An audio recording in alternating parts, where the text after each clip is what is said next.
नमस्कार दर्शक बंधु P9 न्यूज ओडियार एक स्पेशल रिपोर्ट सह मु गुणनिधि। दर्शक बंधु पिपिली उपनिर्वाचन को नहीं राज्य राजनीति एवं सरगरम होबार लगी। पिपिली रे क्षमता को आसवा लगी तीन प्रमुख राजनैतिक दल निजर कल बल लगे देइछन्ति।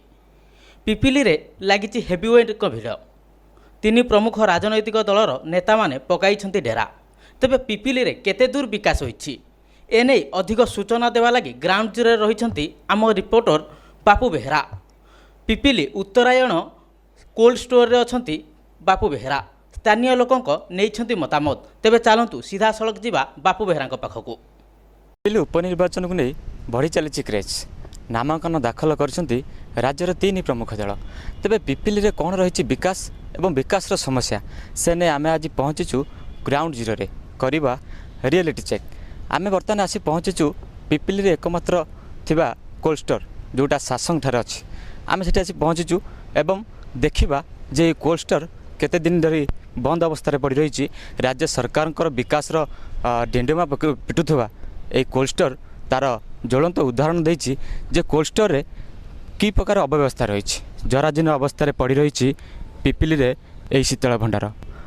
माँ उत्तर नारायण जो कोल्ड स्टोर टी एठी रही से वर्तमान दीर्घ दिन बा आज को 15 वर्ष धरी अचल अवस्था पड़ी रही।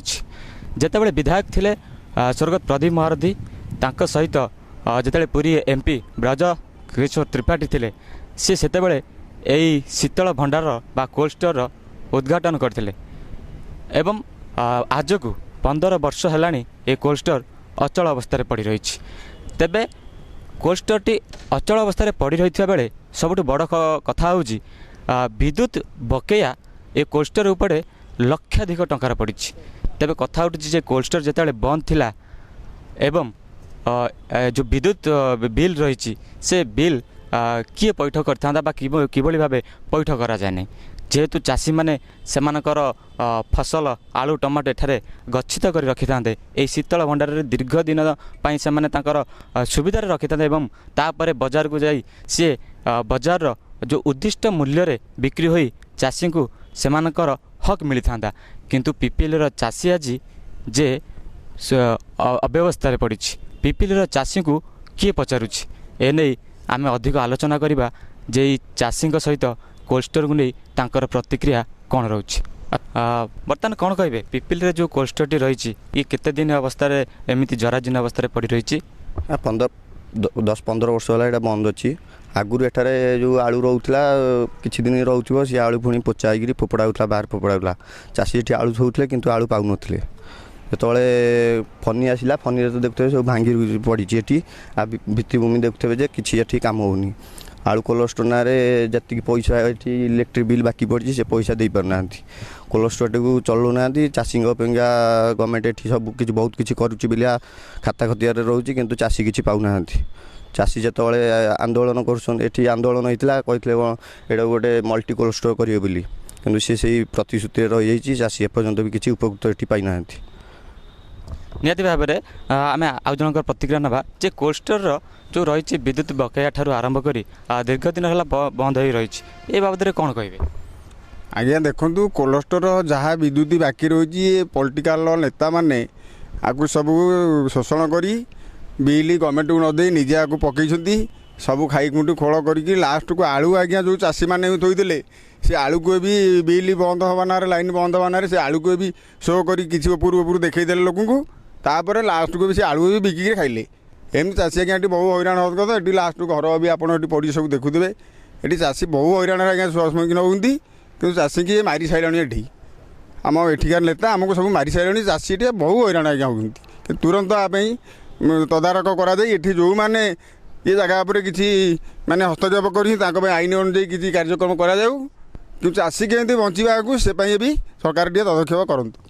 निहाती भाव में चाषी सरकार दरद एठू स्पष्ट बारी हो। आम सहित आउ जन अच्छा कौन कह आज्ञा कोटी कोटी टंकार प्रकल्प ये निर्माण होता कोल्ड स्टोर आज्ञा जी तो आसुँच जीतुँ कहते आम भोट पाइलु आम आपण करूँ सब कम भोट नहीं जेजा बाटे जी देखला चाषी आम हईराण होचु देखला कौन सी कम कार्य हो पारनी ना आलू रखी हो ना किसी करी होची ଆମେ ନିଜେ ହଇରାଣ ହେଉଛୁ ଚାଷୀ ଲୋକ। ଯିଏ ଆସିଲା କହିଲା ପ୍ରତିଶ୍ରୁତି ଦେଲା, କହିଲା ଆମେ ଏଠି ସବୁ କାମ କରିବୁ, ଏଠି MLA ଠୁ ମନ୍ତ୍ରୀ ଠୁ ସମସ୍ତେ ଆସିକି ଏଠି କହନ୍ତି ଆମେ ସବୁ କିଛି କରିବୁ, କିନ୍ତୁ କୌଣସି କାର୍ଯ୍ୟକାରୀ କିଛି କରୁନାହାନ୍ତି। କୌଣସି କାର୍ଯ୍ୟ ହେଉନାହିଁ ଏବଂ ଚାଷୀ ସେମାନଙ୍କ ଦୁଃଖ ଦରିଆରୁ ବାହାରି ଆସିପାରୁନାହାନ୍ତି। ଯେ ଚାଷୀଙ୍କର ପାଇଁ ଏ କୋଲ୍ଡ ଷ୍ଟୋର ଯେଉଁ 1.5 କୋଟି ଟଙ୍କାର ଆଜି ଏଠି ବିଦ୍ୟୁତ ବକେୟା ରହିଛି ଏବଂ ଏହା ବାବଦେ କୋଲ୍ଡ ଷ୍ଟୋରଟି ବନ୍ଦ ଥିବା ସତ୍ତ୍ୱେ ବି ଏହାର ମରାମତି ପାଇଁ 75 ଲକ୍ଷ ଟଙ୍କାରୁ ଉର୍ଦ୍ଧ୍ୱ ଟଙ୍କାର ବ୍ୟୟ ବରାଦ ହୋଇଥିଲା। ତେବେ ଉପନିର୍ବାଚନ ପୂର୍ବରୁ ନବୀନ ବାବୁଙ୍କର ଯେଉଁ ଭର୍ଚୁଆଲ ସମାବେଶରେ 68 କୋଟି ଟଙ୍କାର ଘୋଷଣା କରାଯାଇଥିଲା, ତା ପୂର୍ବରୁ ଅର୍ଥାତ୍ ଦୀର୍ଘ ଦିନ ପରେ ଯେଉଁ 1.5 କୋଟି ଟଙ୍କାର ଏଠି ଉର୍ଦ୍ଧ୍ୱ ବିଦ୍ୟୁତ ବକେୟା ରହିଛି ଏବଂ କୋଟି କୋଟି ଟଙ୍କାର ଏ ପ୍ରକଳ୍ପ ଶୀତଳ ଭଣ୍ଡାର ଆଜି ଶ୍ମଶାନରେ ପାଲଟିଛି। ଏହାକୁ ଆଗାମୀ ଉପନିର୍ବାଚନରେ କିଭଳି ଭାବେ ଉପସ୍ଥାପନ କରାଯିବ ସେ ନେଇ ବିରୋଧୀ ସଜବାଜ ହୋଇଛନ୍ତି ଏବଂ ଯେହେତୁ ସ୍ୱର୍ଗତ ବିଧାୟକ ପ୍ରଦୀପ ମହାରଥୀଙ୍କ ସମୟରେ ଏ କୋଲ୍ଡ ଷ୍ଟୋର ହୋଇପାରିନଥିଲା, ତାଙ୍କ ସ୍ୱପ୍ନକୁ ପୂରଣ କରିବା ପାଇଁ ତାଙ୍କ ପୁଅ ରୁଦ୍ରପ୍ରତାପ ମହାରଥୀ ଏବେ ଭୋଟ ଭିକ୍ଷା କରୁଛନ୍ତି। ଦେଖିବା ଯେ ବିଧାୟକଙ୍କ ସ୍ୱପ୍ନରେ ପୁଅ ମହାରଥୀ କେତେ ଦୂର ଚାଷୀଙ୍କ ପାଇଁ ଆଗକୁ ଆସୁଛନ୍ତି ବା ଏ ସ୍ୱପ୍ନ ଚାଷୀଙ୍କର ଏ ଶୀତଳ ଭଣ୍ଡାର ସ୍ୱପ୍ନକୁ ପୂରଣ କରୁଛନ୍ତି। ବନ୍ଦ ହୋଇଥିବା ସତ୍ତ୍ୱେ ଏଠାରେ ଯେଉଁ ରହିଥିଲା କିଛି ଗଚ୍ଛିତ ଆଳୁ, ସେ ଏବେ କୁଆଡ଼େ ଗଲା ଏବଂ ତାକୁ କିଏ ନେଲା ବୋଲି ଚାଷୀଠୁ ଆରମ୍ଭ କରି ବିରୋଧୀ ଅଭିଯୋଗ କରୁଛନ୍ତି। ଆମ ସହିତ ଅଛନ୍ତି ଆଉ ଜଣେ ଚାଷୀ, ତାଙ୍କ ସହିତ ଆଲୋଚନା କରିବା। ଆଜ୍ଞା, କ'ଣ କହିବେ? ଯେଉଁ କୋଲ୍ଡ ଷ୍ଟୋରଟି ବନ୍ଦ ହୋଇ ପଡ଼ିଛି, ଏଠାରେ କିଛି ଆଳୁ ମଧ୍ୟ ଥିଲା ଗଚ୍ଛିତ ଅବସ୍ଥାରେ ଏବଂ ବିଦ୍ୟୁତ ବିଲ୍ର ଯେଉଁ ବକେୟା ରହିଛି କୋଟି କୋଟି ଟଙ୍କା, ତା ଉପରେ କ'ଣ କହିବେ? ଆଜ୍ଞା, ବିଦ୍ୟୁତ ବିଲ୍ 1.5 ଲକ୍ଷ ଟଙ୍କା, 1.5 କୋଟି ଟଙ୍କା ବାକି ଥିଲା। ବିଦ୍ୟୁତ ବିଲ୍ ନ ଦେଇପାରିବାରୁ ବିଦ୍ୟୁତ କାଟ କରାଗଲା। ବିଦ୍ୟୁତ କାଟ କରିବା ସତ୍ତ୍ୱେ ଆଳୁ ଚାଷୀମାନଙ୍କର ଗଜା ହେଇଗଲା ଭିତରେ ଚାଷୀ ମନା କଲେ ଆଳୁ ଆଉ ନାହିଁ, ଆଳୁ ପଇସା ତୁମକୁ ଫେରସ୍ତ ଦିଆଯିବ। ସେ ରାତାରାତି ଗାଡ଼ି ଲାଗିକିରି ଆଳୁ ନିଜେ ନେଇକିରି ବିକ୍ରି କରିଦେଲେ। ଆଉ ଦେଖୁଛନ୍ତି ଏ କୋଲ୍ଡ ଷ୍ଟୋରର ଅବସ୍ଥା ଏଇଆ। ଦୁଇ ଥର କୃଷି ମନ୍ତ୍ରୀ ଥିଲେ ଆଉ ଏମିତି ଅବସ୍ଥା କରିଛନ୍ତି। ତାଙ୍କରି ଘରେ କ'ଣ ନେତା ଅଛନ୍ତି ଠିଆ ହେବା ପାଇଁ? ରୁଦ୍ରପ୍ରତାପ ନିଜେ ଠିଆ ହେଇଛନ୍ତି। ସିଏ କ'ଣ ବୁଝିବେ? ବାପାଙ୍କର ସାକାର କରିବେ କି ଏମିତି କୋଲ୍ଡ ଷ୍ଟୋର ରହିବ? ଆପଣ ତ ବୁଝୁଥିବେ ଏ କଥା। ଆଉ ଚାଷୀମାନେ ତା'ର ଜବାବ ଦେବେ। ଏ ଭୋଟ ନୂଆ ଚାଲିଛି ପୁଣି, ଆଉ ଯାହା ଚାଷୀ ଦେଖିବେ, ଦେଖୁଛନ୍ତି, ଯାହା କରିଛନ୍ତି ତା'ର ଜବାବ ଜନତା ଦେବେ। ଯେ କଥା ଉଠୁଛି, ରାଜ୍ୟ ସରକାର ଯେତେବେଳେ କୃଷି ବହୁଳ ରାଜ୍ୟ ଓଡ଼ିଶା ଏବଂ ଚାଷବାସ କ୍ଷେତ୍ରରେ ପିପିଲି ଅଞ୍ଚଳରେ ଲୋକ ଚାଷୀ ଉପରେ ଭରସା କରି ସେମାନେ ସେମାନଙ୍କର ଜୀବିକା ନିର୍ବାହ କରିଥିଲେ।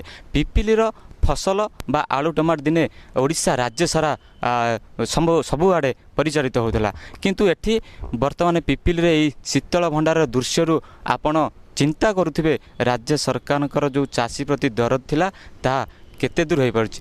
ଏବଂ ଉପନିର୍ବାଚନର ଥୋପ ଇଏ ବିରୋଧୀଙ୍କର ଏକ ଅସ୍ତ୍ର ହୋଇଛି। ବିକାଶମୂଳକ କାର୍ଯ୍ୟ ନେଇ ବିଜୁ ଜନତା ଦଳର କର୍ମୀ ବା ବିଜୁ ଜନତା ଦଳର ପ୍ରାର୍ଥୀ ଏଠି ଭୋଟ ଭିକ୍ଷା କରିବାକୁ ଯାଉଥିବା ବେଳେ ଯେଉଁ ଜୋନ୍ରୁ ଆଜି ବିଜେଡ଼ିର ପ୍ରାର୍ଥୀ ରୁଦ୍ରପ୍ରତାପ ମହାରଥୀ ସେ ତାଙ୍କର ନିର୍ବାଚନୀ ପ୍ରଚାର ଆରମ୍ଭ କରିଥିଲେ, ଇଏ ହେଉଛି ଏଇ କୋଲ୍ଡ ଷ୍ଟୋର ହେଉଛି ସେଇ ଜୋନ୍ର ଦୃଶ୍ୟ ଏବଂ ଏଇ କୋଲ୍ଡ ଷ୍ଟୋରକୁ ନେଇ ବିରୋଧୀ ଅସ୍ତ୍ର ମଧ୍ୟ କରିଛନ୍ତି।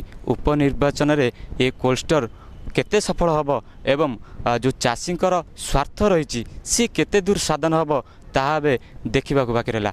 ଆମେ ପରବର୍ତ୍ତୀ ଅବସ୍ଥାରେ ପୁଣି ପିପିଲିର ସମସ୍ୟା ନେଇ ଆପଣମାନଙ୍କ ନିକଟକୁ ଆସିବୁ। ପିପିଲିରୁ ବାପୁ ବେହେରାଙ୍କ ରିପୋର୍ଟ, P9 ନ୍ୟୁଜ୍ ଓଡ଼ିଆ। ତେବେ ଦର୍ଶକ ବନ୍ଧୁ, ଏ ଥିଲେ ଆମ ପିପିଲି ରିପୋର୍ଟର ବାପୁ ବେହେରା। ଏମିତି ନୂଆ ନୂଆ ଖବର ଦେଖିବା ପାଇଁ ଆମ ସହ ଯୋଡ଼ି ହୋଇ ରୁହନ୍ତୁ ଏବଂ ଆମ ୱେବସାଇଟ୍ www.p9newsodia.com କୁ ଲଗ୍ଇନ୍ କରନ୍ତୁ।